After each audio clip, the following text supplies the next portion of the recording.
Good evening, everybody, and welcome to another episode of You, Me, and He. I am your host, Rob Lambert, and I'm joined by my co-host. This is Brindelbeard The Wise. What? This is Drew Carroll. Okay. And I don't know Brindelbeard. Okay. During the entire front end of the Patreon audio that we were just recording, Josh revealed a lot of his nerd side, and just now, Brindelbeard the Wise, that's got to be some sort of Lord of the Rings thing, right? What's going on? Worse, it's probably Harry Potter. Oh. You call it what you want. No, I was, my wife and I were joking around this week because, as you guys can probably tell, my beard is coming in quite nice, actually. Like it's getting nice and full. This is only after like 3.5 weeks of growth. So it's going to be insane probably into month 4. But when I was standing in front of a mirror this week and I was looking at my beard, we noticed that I have these perfectly symmetrical formations of gray and red so sweet. And brown and black, like all colored within my beard. And I'm not kidding. It's not patches. It's perfect symmetry, like all across my beard. And we were just sitting, and she was like, "Oh my gosh, it's like you're a brindle." And I was like a dog? She was like, "Well, I guess that's what a brindle is." But she was like, "You're Brindelbeard." And I was like, "Yes, Brindelbeard the Wise." Okay, that does sound freaking awesome. Holy crap. So I figured I'd try out a new name for this week. So far, I like it. Dude, I feel like that is a segment waiting to happen. If we could just sit. Words if there was a time, Brindelbeard. Yeah, there you go. Yeah, if there was a moment we could sit at the feet of Brindelbeard the Wise and just hear from your wisdom. Sounds so freaking awesome. Dang it. You're welcome. Yeah. So let's knock out a few housekeeping things. Number one, if you want exclusive content, access to some awesome stuff. I mean, we were just talking about community college and how sounds really fun, how right? prestigious how prestigious it is. Then come join us over at patreon.com/youmehepodcast, and $2 a month gets you access to that deleted audio. So check that out. By the way, we do promise everyone who has paid $5 we will be speaking with you soon. We promise. Yes. Yeah. Yes. $5 a month, and you can talk to us about community college. That's right, exactly. For $5 a month, our second tier, you get access to a once-a-month live chat. So you want to be a part of that, right, Josh? Yeah, and we'll discuss with you computer RAM and Wi-Fi as well. Sounds awesome. It's all good doesn't it? stuff, guys. All good stuff. So, secondly, you might have been wondering what happened to last week's episode. We had a little bit of a technical error, but it still could be released in the future. It's going to take some work to make it happen. It was an amazing episode. We talked about laser bayonets and tigers. Laser bayonets, dude. It really was so good. You know, and I'm just going to take a moment here, and I'm going to apologize to the podcast world because it was really my fault. This is what happens when you record a line that doesn't have a microphone in it, and you only get 2 out of 3 voices, and everything sounds like 2/3 of a joke, and it's just not as good that way, you know. So I'm sorry, everyone. It's kind of like it was a podcast with me and Josh, and then Drew was like in the other room, just kind of laughing out loud every once in a while. So, wait, what's that flavored drink that you like to have all the time? Oh, yeah, LaCroix. Oh, it's yeah. Last week's episode was our LaCroix. Andrew was off in the distance saying, "Yeah." So it still may be released as sort of like a lost or a filler episode at another day, but it's going to take a little bit of work. So we apologize for that. But, fellas, as we move into this week's episode, I think the main question on everybody's mind is, how did you celebrate your President's Day, bro? Dude, I went all presidential. What does that mean? You know. Yes. Naked? Yeah. I don't know. Just I didn't still. Today was President's Day. Still had to work, so I didn't care. Oh, you had to work? Yeah, you had to work dude. today? What a chump. Okay. So I feel like in honor of President's Day, there is one thing that we have to do, and that is rent out the presidential suite at the nearest hotel. It's classy move. Classy move. Yeah, I mean, that is one way to go. See, what I was thinking is a little more traditional. Let's get that Bachelor update. Oh my gosh.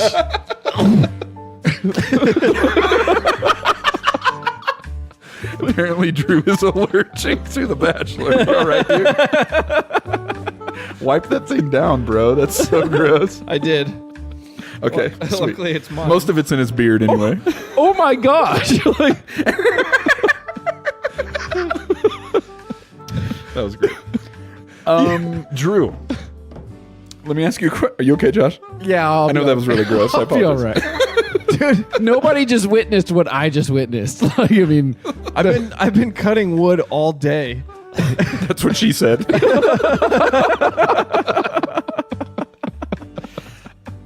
Okay, Drew, let me ask you a question.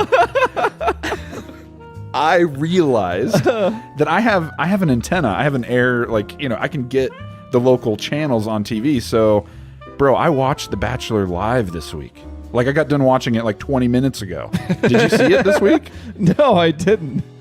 Oh, man. It's so different when you watch it live. You're so much more invested than on Hulu. That's all I have to say. You have to watch the commercials, though. Oh, Hulu has commercials, too. Dang it. Not if you get that commercial-free package, baby. Extra $2. worth it. It's worth it. Yeah, Worth I it. know. We don't pay for it. So, let me give you this Bachelor rundown. I have some great news, and I have some very sad news, Drew. Sad so news prepare first. yourself. No, I can't give it away yet. It's like part way down. So let's just. I'm going to move a little bit quick through this one because the ending is what really matters. So, Tayshia and Colton had a one-on-one. She wore his football jersey, and then they made out on a bed. Is that sexy? Is that sexy if a girl wears your football jersey? I would say no. Like, I mean, Like, you were sweating in that thing, right? let's put it this way: if you're a dude and your girl's wearing your high school jersey, and then you start making out with her, it's almost kind of like you're making out with your linebacker. Or yourself. or yourself. So I call weird on that one. I might be alone, but I call weird on that one. Yeah. So just me. Some dudes are into that. I was never on the football team, so... Oh, okay, moving on. So then he has a one-on-one with Kaylin. They go snowboarding, and so then Colton kind of calls her out because earlier Tayshia had said that Kaylin was like only there to be the bachelorette. She didn't really want to be with him at the end, and that turns into this huge crazy thing. Is that the girl that used to fight with Hannah B? Yes, Okay. exactly. Okay. So Kaylin and Colton end up having dinner in the equivalent. You're going to like this, Josh. They end up having dinner in the equivalent of what looks like either a old miner's shack or the cabin in the woods where a serial killer would hide a dead body. But that's sort of where they have dinner. And she decides that is the perfect venue to let herself tell Colton that she is falling in love with him. So that's the second girl to say that. Yeah, it's kind of like they're doing it. And they're they're kind of like staggering it out. It's interesting. And they're how the that's two working that out. don't like each other. Hannah B. Exactly. Oh, man, and the plot thickens. Right? Oh, baby. Getting crazy. Yeah. So is that the good news? Have we gotten to the good news? Not quite yet. Not quite yet. Okay.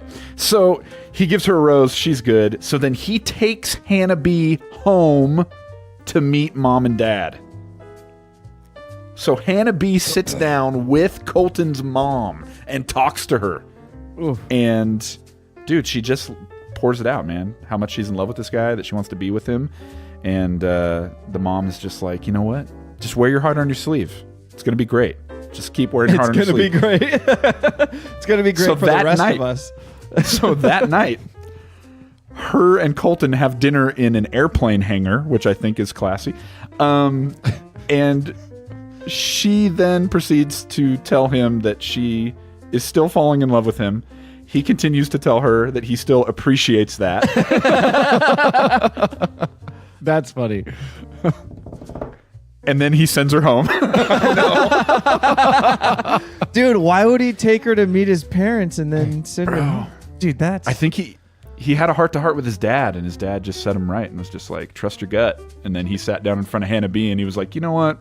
she's crazy. I'm good. So I appreciate that. So, dude, our girl, Hannah B, goes home. But it's interesting because every time Colton breaks up with a girl on a one-on-one, he walks them out, he hugs them, he puts them in a limo, and then they drive away and he never has to see them again. And I'm like, every breakup should be this way. You just break up with her, you say, can I walk you out? You put her in a limo, and then she just goes. So it's like the one thing they're getting right on the show. Exactly.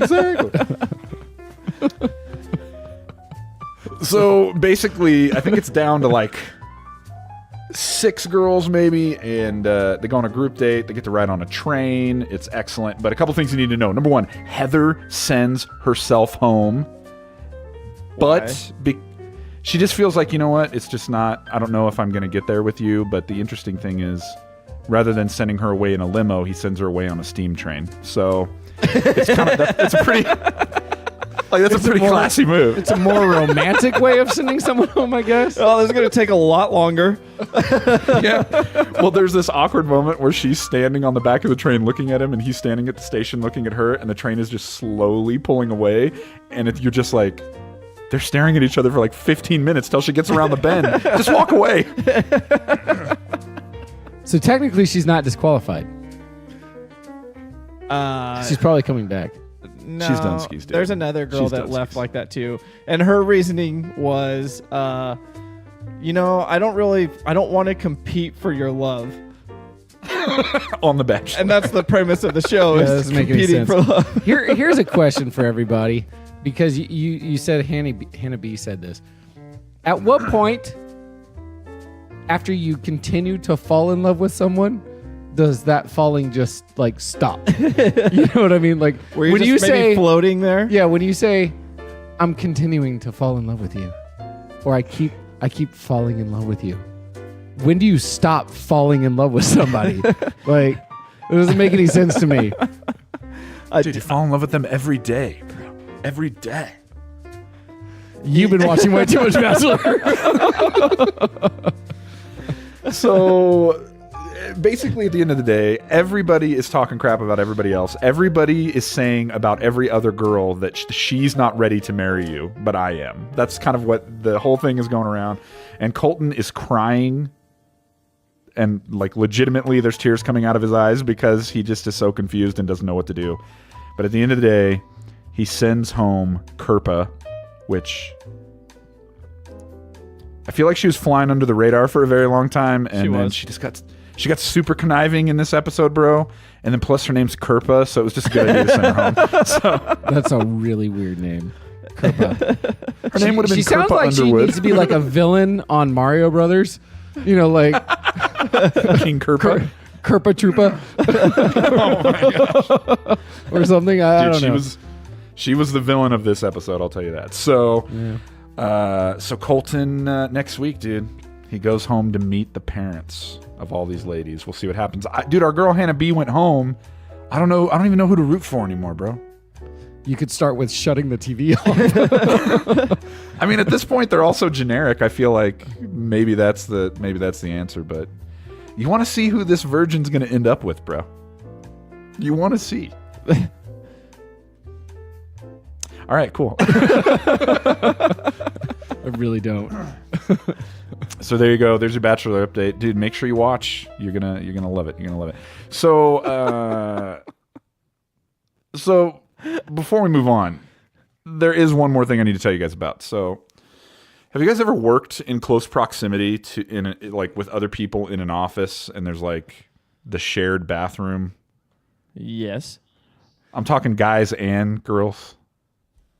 Have you been in that situation before? No. Oh, yeah, no. Although we had guys and girls still. Well, we live in California, so all bathrooms now are technically supposed to be open to everybody. Everybody. Yeah, at all times. But do you guys get those signs that's like a mermaid or a centaur, and it's like, who cares? Just wash your hands. Have you seen those? No. I like that though. Maybe it's a Utah thing. Must be. Anyways, the land my of wife mermaids and centaurs. Yeah.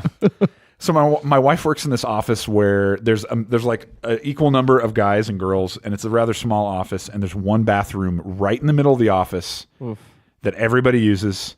And I'm talking, if you got to take a dump, you're basically like you're center stage. Like it's time for people to know, dude. And everybody's timing you and knows. You know, they know if you've been in there for too long. You know what I mean? Don't take a magazine, or maybe just own it. Just like you guys, yeah, that's right. It's that time. Oh my gosh! So there's one guy who works in the office who the west wall of his office, which is the wall that he sits and faces while he's on his computer, is like the east wall of the bathroom where the toilet is. So it's almost as if like you were on an airplane and he's sitting right behind you and you're sitting a seat ahead and you're pooping, but there's a wall between you. And so, oh my gosh. Yeah. This is a poor design. This is a poorly designed office. Oh yes, definitely. So the two ladies in the office, one being my wife, decided one day when that guy was gone, if we are in the bathroom and we're sort of making noises, and by making noises, I mean you're just farting it up. Can he hear you? And so in one of the proudest moments I think I've ever experienced, they told me that basically one of them went into the bathroom, one of them went into his office, and then the one in the bathroom would proceed to make fart noises with their mouth to see if the other one could hear them in his office. I'm pleased to report that you can hear everything. This poor guy. I'm also pleased to report that the one in the bathroom making the fart noises was my wife. So proud moment. Good week. I feel bad, Jordan. If you're listening, I'm sorry that that's your office. But that's a punishment. What did Jordan do? It's probably hilarious, dude. He's just typing away programming, and he's just hearing. Dude, I would be laughing all day long. You wouldn't get any work done, dude. Like at all. Oh my gosh. So Jordan, we salute you. Just my like wife. I'd create a tally of everybody in the office. You guys start rating them like a leaderboard. Yeah. You guys remember those Bud Light commercials, Real American Heroes? Yeah. Jordan. Yeah, exactly. This one's for you. Somebody who comes walking out of the bathroom, ripped a huge one. You're just like, dang it. You go. Yeah. Anytime you think that you've got a rough office situation, just remember Jordan and salute that guy. He's a hero. He's the hero we all need but don't deserve. Is that what it is? That's close enough. Okay, cool. Anyways, Josh, how you doing, man? I'm doing okay. I had actually this is gonna sound bad. It seems like all my run-ins are always at Panera Bread. It's I love the place, but dude, it's good. Just always have these like run-ins. So I read this week that Panera Bread is now in one phase of their corporation. Panera broke. So oh no, yeah. So apparently I had no idea this actually existed, but a few years ago, apparently Panera started a side business, and I forgot what it was called. It was Panera something, but basically it's the same store. You walk into a Panera Bread, except you pay for nothing. Everything's free. Oh, yeah. And the food is all based on what you think it should be worth. So you give what you think it should be worth, like a donation. But some people don't have to pay anything. They walk in, you can take whatever. Anyway, so the entire platform of this business was the human soul. Yeah. People are naturally good. Good luck with that. Yeah, and they'll pay for, basically it was an experiment in socialism, Yeah. We're going to support those that can afford it, and they should be able to have Panera Bread also, and the people that can't afford it will actually pay extra because they like the place and they understand what we're doing. A few years after the experiment, I am proud to report that phase of the business is now Panera broke. Yeah. They're shutting down the last store. Apparently, it's on the East Coast, And the reports were that it was so underfunded they had to actually eat into Panera Bread's profits in order to pay off everything else associated with the failed socialism of what they had. So I thought it was ironic because the real point of what I'm about to make is don't ever spend money or large amounts of money at Panera Bread because they might actually be broke. I went into Panera Bread this week to have a sandwich. Oh, spinach and artichoke souffle, super good. That's what I always have. Delicious. Oh, phenomenal. I paid with a 50. And I literally sat at the register because they had no change in their drawer to compensate me back after paying for a 50. I guess I should count myself lucky. A lot of places don't actually even take a 50 anymore. Most of them, if you guys know, like on the windows say, will not accept a bill higher than 20.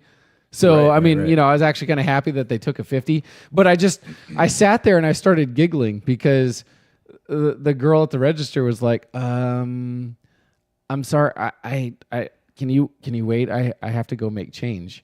And she, I was like, sure. Is there a problem? She was like, well, I don't know if we carry cash. And I was like, so your Panera broke? What a jerk. And she just kind of looked at me and I was like, it's okay. It was funny. You can laugh. She was like, I'll be right back. She went to go talk to her supervisor, right?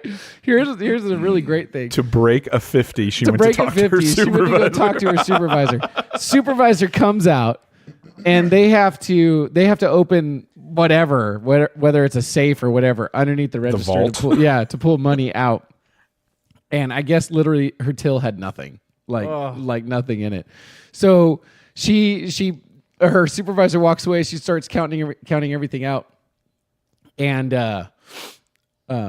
she gives me my cash. She's like, "I'm really sorry, but I have to go. I have to go talk to her again because I'm $2 short, and I have to go get more ones." And I was like, "Sure." She just kind of sat there. And I was like, well, you do what you have to do. And so I'm just sitting there, right? The line is backing up behind me. It's 9 o'clock in the morning, dude. And there are more and more people. So, I'm sure there are people in that line saying, gosh, why do I always get stuck behind this guy? Like the guy that pays with a 50. The Joker, the guy who's got the jokes. Exactly. So she walks off to go get the $2, right? And there was another till that was open right next door. And the woman who was standing next door to me, she was like, you could just let them keep that and put it in a tip jar, and then they can help everyone else behind you. And I was like, yeah, I could. Oh, my God.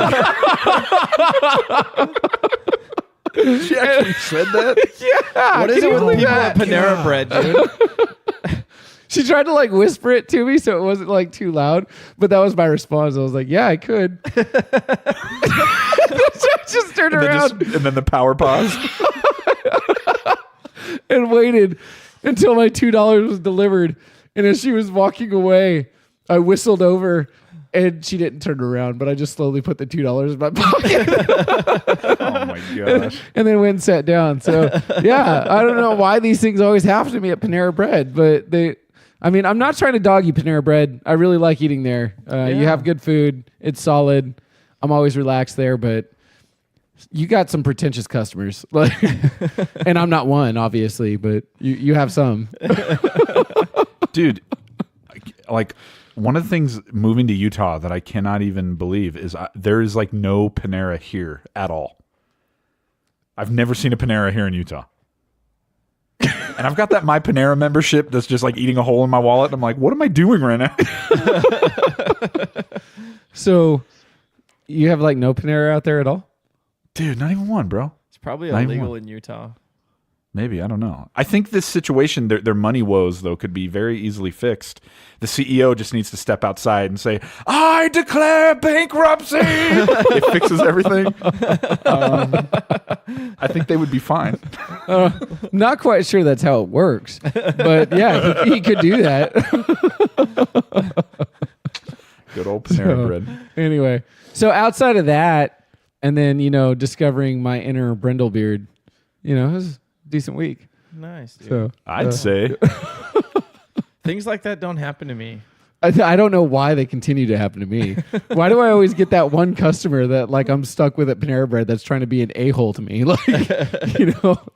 Sure. Okay, I just gave him a 50, but that doesn't mean that I should just give over the rest of my cash because they didn't have it readily available. She's like, I can't break this 50, but if you want to order something, could I interest you in a muffin and a muffin? That's and a muffin and a muffin. That's probably a ploy by Panera. They're like, we won't take out all of his change. Usually they'll give it over in a tip, or they'll say, "Oh, just keep it." Oh, just keep it. It's okay. So if you stick around, you probably hear him doing that to the next customer also that tries to pay cash. It's the ultimate grift. They're just constantly $2 short. Oh, I don't have enough money for that. That's how they're going to get back in the black, dude. Just $2 at a time. That's how you make up for Panera broke. Oh my gosh. I had a pretty good week, dude. So I was on Reddit. What? Nothing. Go ahead. Continue. Why would you do that? I don't know. So I was on Reddit anyways. And I follow this subreddit called Trashy. And excellent. Yeah. Oh no, I'm sorry. This one was on Public Freakout. I lied. Also excellent. That's all I was trying to get out of you when I did What? a little bit of a public freakout. Oh. Like, didn't seem to phase you at all, though. We're not in Anyway. public. He kept his composure. It was very nice. So I stumbled across this video on there, dude, and it made me think of all the times that, like, you know, as friends, like, we've pranked each other or, you know, done something that we thought probably maybe would have been questionable.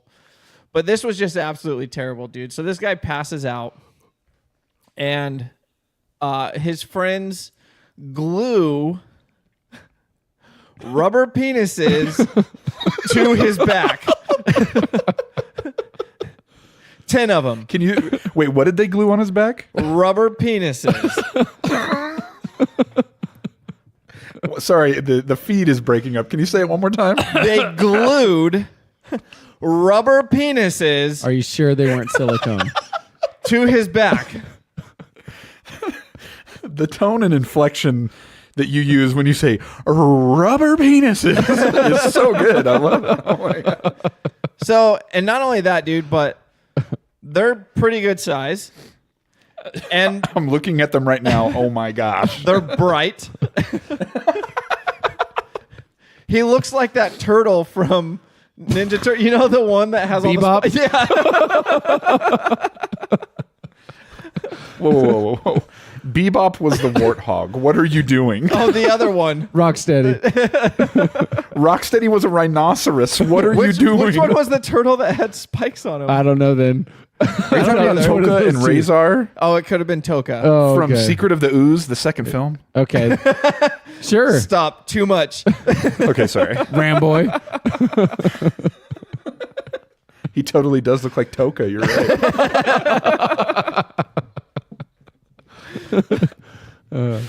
So, dude, his buddy is filming him throughout this whole process. The guy finding out that he has rubber penises glued to his back.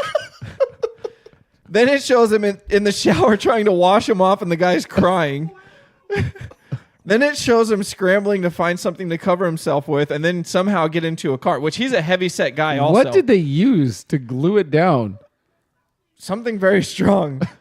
Liquid nails. Dude, it's not coming off. And then it shows him with a sheet over his back at the emergency room in line, and his buddy's filming it, and he's like crying, laughing.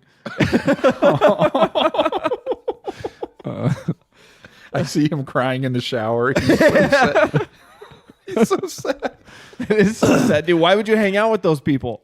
I don't know what language they're speaking, but you can just hear the emotion. And why do they have all of those? And it's a room that's full the of question. dudes. That's a better question, yeah. At one point, he's surrounded by dogs, and they keep jumping up and trying to bite him. Oh, man. I think back to the times when, like, the one time when I was, like, pulling up in your driveway, and you were, like, throwing Vienna sausages at my car. And it used to make me so mad. But at least you never did this. See, dude, it wasn't that bad of a prank what I was doing. Yeah, I guess not. Drew's weapon of choice. Now- Vienna sausages. Yeah, for real. Daniel, one day, Another friend of ours, Daniel, who was in the band for a while. I called him over to pick something up, and when he came over and he got out of his car, I started throwing Vienna sausages at him, and I also started shooting him with an airsoft gun at the same time. So that he couldn't rush me. And his door was wide open, dude. And I threw one, and it just splatted on the side of his seat, dude. Oh, dude. Driver's side seat just. You were such an a-hole at one time, dude. That's so gross, dude. How did you? Okay, the real question I have is, how did you have so much access to Vienna sausages? Like, did you go out and buy these, or what was the deal? Of course. Dude, they were so cheap. Kept it alongside his spam collection. Dude, they're perfect for throwing at things. Did you ever eat them, or did you strictly buy them for ammunition? I would sometimes eat the spicy ones. But no, I'm not a lot. They didn't taste good. Well, they weren't bad. Y'all are nasty. Oh, no way, dude. Spread them on a cracker. Oh, It's so gross, dude. like 70-year-old you is showing. Be careful.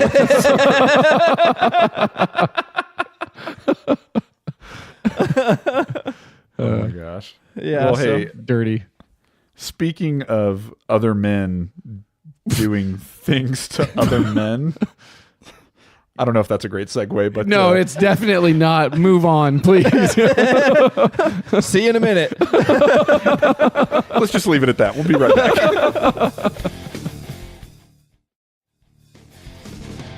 All right, and welcome back to the show, guys. Tonight, in honor of this amazing festival that I heard about in Japan, I just want to share with you guys this article that I found, because it's the way that they identify the luckiest men of the year. And I don't know about you, but I just don't even know what to say. So I'm just going to read it. Wait, luckiest man. I'm listening. This was on the BBC, and this was from February 17th, 2019. This is the headline. I'm going to butcher this, I know. Saidaiji-eyo. Near naked crowds hunt for lucky sticks at Japanese festival. Wait. What? Yeah. Okay, here we go. Near naked crowds hunt for lucky sticks. Sticks. Yeah. Near Sticks. naked crowds What kind of sticks? hunt for lucky ones. sticks. So here's what it says. Thousands of near-naked men seeking luck have scrambled to find 2 sacred sticks as part of an ancient Japanese festival. It's thought about 10,000 men wearing nothing but white loincloths took part in a ceremony at a Buddhist temple in Okoyama on Saturday. Participants were purified in water before scrambling to find sticks that had been thrown into the crowd. Oh my.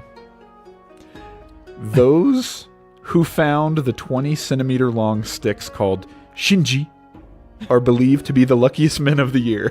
Now, I'd say all 10,000 are. I want to share with you how this festival works. It says this was the 510th anniversary of the festival, which dates back to the Muromachi period of Japanese history. It kicked off with thousands of participants bathing in cold water of the Yoshi River in order to purify them before they hunted for the SHINGI. Then at 11 p.m. You keep saying that word. Do not think you mean... Anyway. Yeah. Then at about 11 o'clock, once the purification stage was complete, the lights were turned off. The temple chief priest stands at the window and throws 2 SHINGI into the crowd. And I want to reiterate, 10,000 naked, almost naked men in the dark. 2 SHINGI are thrown into the crowd, and it says a mass jostle ensues for the following 2 hours as the crowd of men pushed and felt around for the sacred sticks. Oh my. The pair who left the temple ground holding the sticks were crowned the lucky winner. Dude. So if you're in the back, you don't even have a shot. I mean, it depends on where the chief priest decides to throw the SHINGI. Yeah, but dude, how far can he get it? I'm assuming this guy's probably decently old. I mean, if he's the temple chief priest at a Buddhist temple, I mean, even if he's I'm looking at this photo that's part of the story, and I'm having flashbacks to that spoof about the Matrix. Remember? Hey Morpheus, what can we expect at the party? Machines. Oh, Morpheus, I love you. I don't know why. I just. So it says, as it wraps up, it says, it's one of the highlights of the Japanese traditional festival calendar. Aside from the luck the SHINGI bring, it is also a fertility festival that is thought to bring good harvests for the rest of the year. It usually falls about the same time as the Lunar New Year. Thousands of people go to the temple to light lanterns and watch the men compete for the SHINGI. Oh, man. Dude. That's a lot of confidence right there. Going out. No. Like wrong. That is a lot of ignorance right there.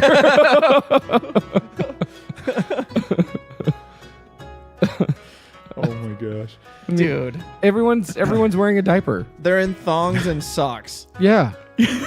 In the dark. In the dark, feeling around for sticks. I mean, Pushing and feeling. Oh, dude. Pushing and feeling for the sacred stick. Pushing and feeling. For the SHINGI. I bet you the SHINGI is probably just two sticks that were broken off from a tree inside the temple.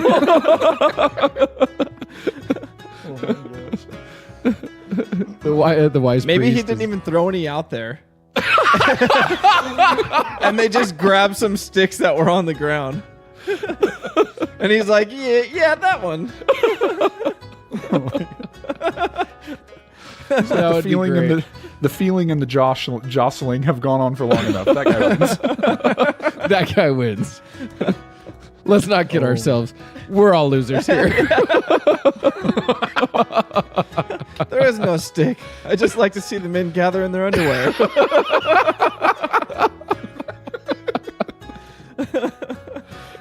We've been calling them back for 510 years, and they just keep coming back. So there you go, guys. Next time you're near Okoyama, Japan, you can you can put on a diaper and fight for the SHINGI. Maybe we could start our own here. I'm out. It'll probably be about as successful as the Fire Festival. If this was a movie, there would just be a hard cut to Drew standing in the middle of a field wearing a diaper and being like, "Where's everybody at?" Guess I get both sticks. Lucky you. If you're by yourself, all three. Oh my god. Excellent. Well, thanks for that nugget, Rob. Well, what they could have done is they could have taken the guy who got the stuff glued on his back and slapped him and just made him run through the crowd. Now it's a party. Now it's a party. All right. Enough rubber penis jokes. Let's talk about what we've learned. Number 1. We'll probably never, ever experience a nickname as awesome as Brindelbeard the Wise. You just... Nobody ever gets that lucky. That's freaking amazing. It's so good. I'm very happy to have it. All right, number 2. Apparently, all you have to do in order to be the luckiest guy in the world is just grab hold of the SHINGI. And so... just grab hold of the SHINGI. In a sea of men. Just turn out the lights, feel around, and grab hold of the SHINGI. That's all I'm saying. Okay, anyways. And number 3, there's nobody in the world who says the words rubber penises better than Andrew. So please, one last time, take us home, Drew. Rubber penises. That was completely different than how you said it earlier. It really was. You failed. Okay, anyways. Rubber penises. Okay, it's closer to how you said it. I'm good. Let's get out of here. Let's sign this bad boy off. We've talked about wieners way too much in this episode. Say it one time. Josh said it. Now you say it. This is a brotherhood. With Shinji. Shinji. So hey, we just want to say thanks to everybody for listening and supporting the show. Make sure that we're say his name, Rob. Oh my god. Make sure wherever you get your podcast, you go and leave us a review. And if you leave us a 5-star, it really helps out. Make sure you check us out at patreon.com/youmehepodcast. For only $2 a month, you get the deleted audio.